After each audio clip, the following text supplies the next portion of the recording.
That was the idea. So I came back to China and say, I want to resign from my school. You were a teacher? I was a teacher. I've been teaching in the university for 6 years. So I said, I want to do it. I invite 24 of my friends to my apartment. After 2 hours of explaining what I'm going to do, internet, and 23 of them say, forget it. He said, this thing never worked because there's no such thing called internet in the world. You know nothing about a computer, so why you want to do this? And only one people, he said, Jack, if you want to try it, just to try it. But if there's something wrong, just come back. And after a whole night thinking, I say, I still want to do it. Because most of the people, they have a fancy ideas in the evening, but in the day, when they wake up in the evening or in the morning, they go back to do the same job. We have to do something different. So from there, the problem is that we have to find a solution that how we can be a company can live and long and healthy as long as like a Mercedes-Benz and a Siemens. If an industry cannot live more than 3 years, if all the companies cannot live happily for 3 years, this industry is never become the mainstream. This industry can never become the D economy. So what we want to do is that how we can find this solution. The world is changing so fast. Most people don't realize what is IT, what is internet. We are moving very, very fast to data technology. IT technology and data technology, it's not the technology difference. It's the difference of people, the way people think, the way people deal with the world. We don't know what the world will look like in 30 years. And we don't know what the data will look like. But we are sure that the whole world in the next 30 years will be changed.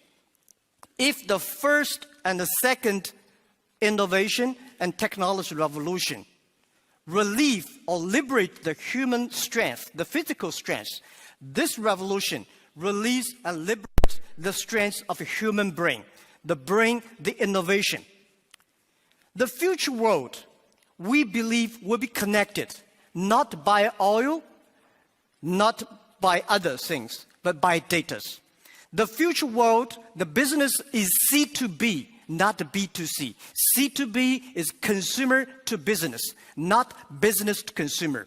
Because you have a lot of data, because of the data, the manufacturer must do customized things. Otherwise, manufacture will be very difficult. In the future, all the manufacturers, they make the machines. The machines can not only produce the products, the machines must talk. The machine must think. And the machine is not going to be supported by oil, by electricity. The machine is going to be supported by data. The future world, business will not focusing on the size. Business will not focus on standardization and the power. They will focused on the flexibility, nimbleness, customization, and user friendliness. And also, I strongly believe the future world, we are going to have a lot of women leaders because in the future, people not only focus on the muscles, powers, they focus on wisdom, they focus on careness and responsibility.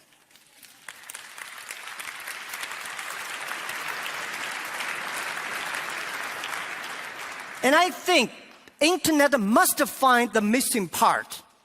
This missing part is how the clicks and the motors can work together. And how we can making sure in the next 30 years, the internet and the clicks and motors can work together. Only where clicks and motors can work together, internet companies can survive, can live happily for next 30 years. And if that day comes, that day we call the economy. And it's not a digital economy, which I called data economy. Everything is going to be changed. And I also believe the world is going to be beautiful, but the world is very challenging. Apple may not be the future, but Apple tells us what the future will look like. That is something in the machine is moving. That is data. We are at a great time of innovation, inspiration, invention, and creativity. And I think everybody's working hard, trying to realize their dreams. Today you see here are real world workers, truck drivers, and game players, and also all these senior people. Everybody in the ancient times, nobody can leverage the technology to realize their dreams. Today, because of the data, everything becomes the truth. And I strongly believe it's not the technology that changed the world. It's the dreams behind the technology that changed the world. If the technology changed the world, I will never be here. I'm not trained to be a technology. I know nothing about a computer, and I know very little about the internet. I have a strong dream that we want to help small business. So 14 years ago, we come here to sell Chinese products to Europe. That won't work. 14 years later, we try to help the European small business to China, to the world, by using the internet. It's the dreams that drive the world. It's not only the technology. So ladies and gentlemen, let's work hard.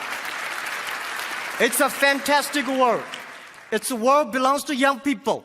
It's a world belongs to the future. And thank you very, very much for listening.